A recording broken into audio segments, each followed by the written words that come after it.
A few years ago, I made a video called My Unpopular Color, and it was mostly about how, in spite of being someone that tries to make content for everyone with little to no reference to my ethnicity, some have had such an issue with what I've had to say that their only recourse is to take issue with something I have no control over and is completely irrelevant to anything I was talking about.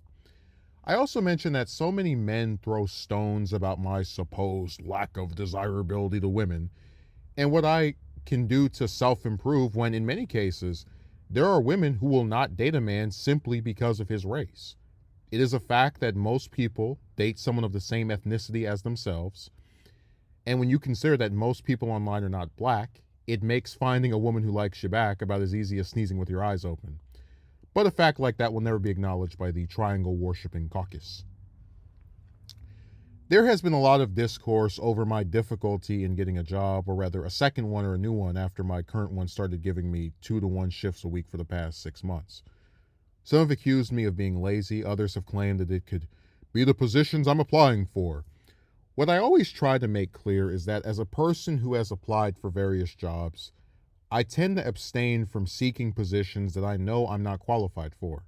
Anytime I contemplate filling out a job application, I skim through the requirements, and if I don't meet them, then I don't waste my time. But there's a requirement to having some of these jobs that no one wants to talk about. There's a requirement that whether I had a degree or certificate, I would still not qualify for. The tendency of employers to hire their own kind. Now, living in California, the state has a very diverse workforce. There are many places I can name where you'll see all types of different people working there. However, this is not the case with others. This past November, I applied to Popeyes, a chicken restaurant, and they stood me up. I eventually got the attention of the staff that was there, and one of the managers wrote down my information to call me back, which they never did. Big shock. This is a Popeyes that I have lived around for years. I've been in and out of the restaurant multiple times when ordering from there in the past.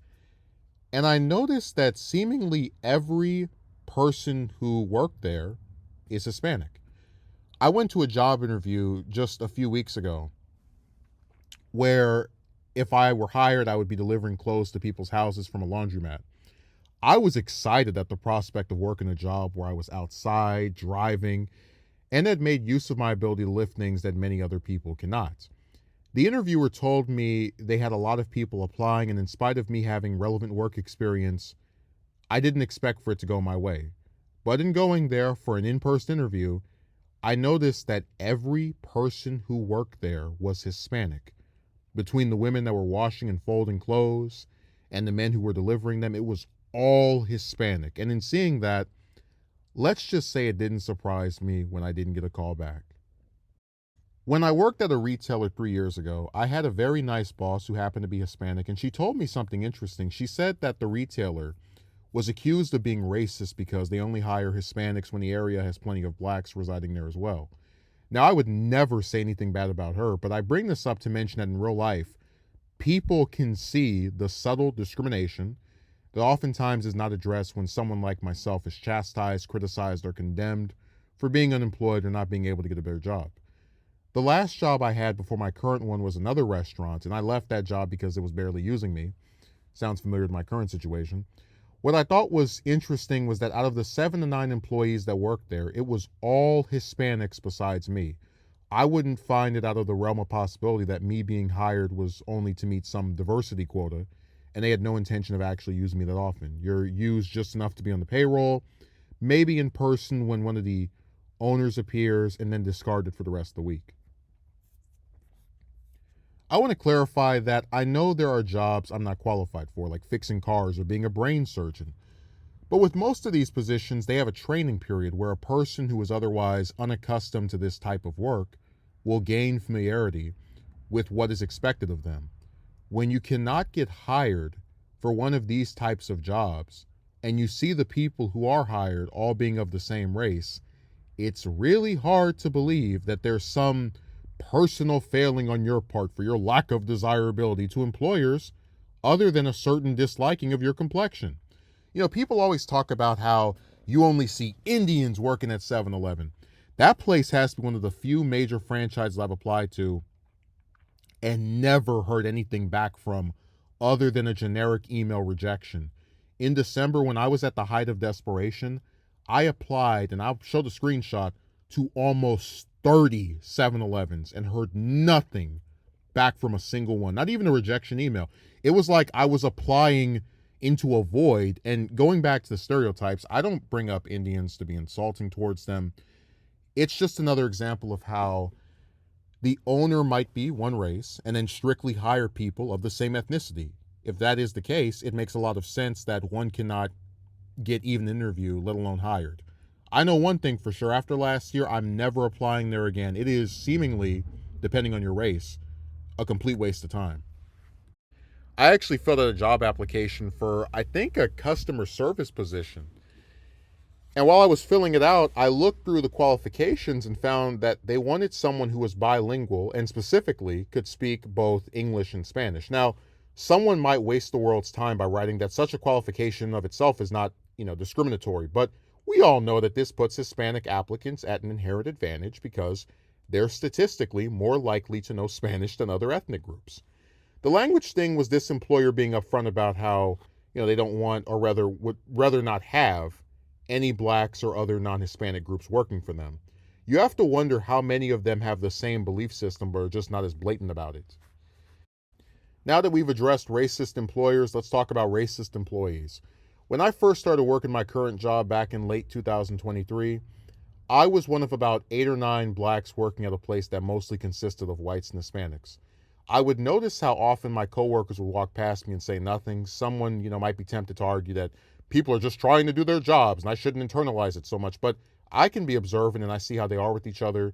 You watch this group of mostly young people say hi and make jokes and touch on each other, and then when it comes to you, there's no acknowledgement that you're there whatsoever.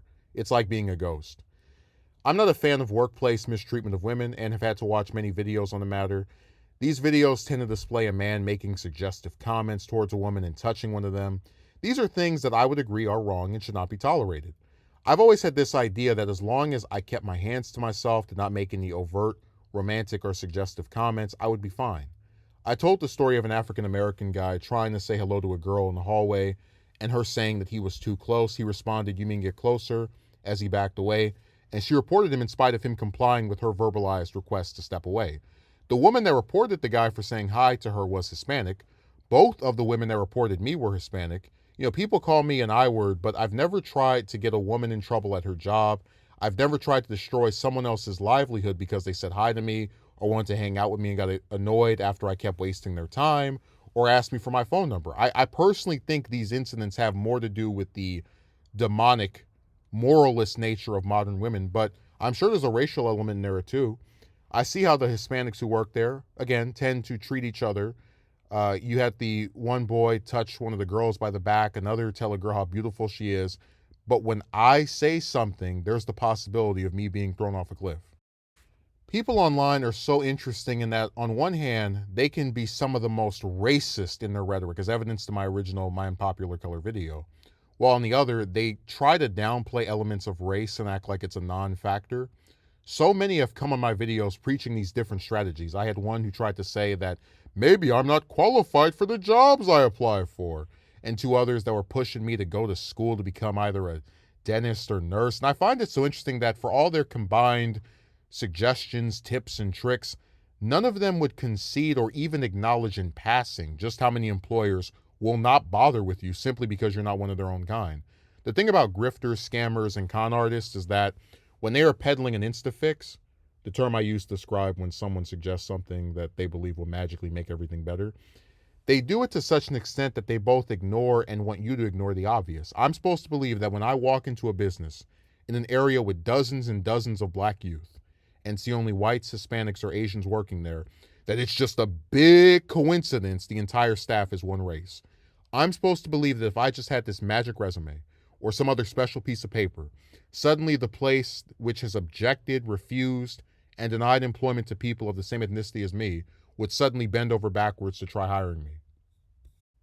Nearly 2 years ago, I had a relative who tried to charge me $500 a month while I was unemployed. I knew that I could not piss out such a large sum of money each month without working somewhere, and that if I did get a job, it would likely be no time soon. To avoid having them put me out when I eventually ran out of money in a few months, I left and slept in my car for 3 weeks until a compromise was reached. This person has worked the same job for over 20 years, meaning they have not had to apply or seek out another one since the 90s. Their job, which pays twice as much as any of the ones I can get, is full time. It makes sense that they would assume it's easy to not only start working somewhere, but actually get enough hours a week to make any type of profit. They are completely insulated from having to apply to dozens of places and hear nothing back, starting to work somewhere just to get fired after a few weeks, or working somewhere for months just to see your hours cut to such an extent that having a job makes little to no difference in your ability to provide for yourself. It should not be hard to get a job, but it is. And that difficulty can be compounded by things out of your control, like race and the unwillingness of employers to take in someone that doesn't resemble them. It's not a skill issue, a lack of qualifications, or an unwillingness to work that may preclude someone from getting a job. It's simply the subtle discrimination that one can encounter for wanting to work and take care of themselves. Again, I'm not saying every time I don't get hired it's because of my race, but I think it plays a bigger role than people, certainly online, will ever admit to because they want to believe in the just world fallacy, this idea that you always get the result you deserve and I must have done something wrong. I can apologize for a bad interview performance. I can apologize for some resume that isn't packed to the brim with references and positions, but I can't apologize for my unpopular color, and that's ultimately the only thing a lot of these employers care about.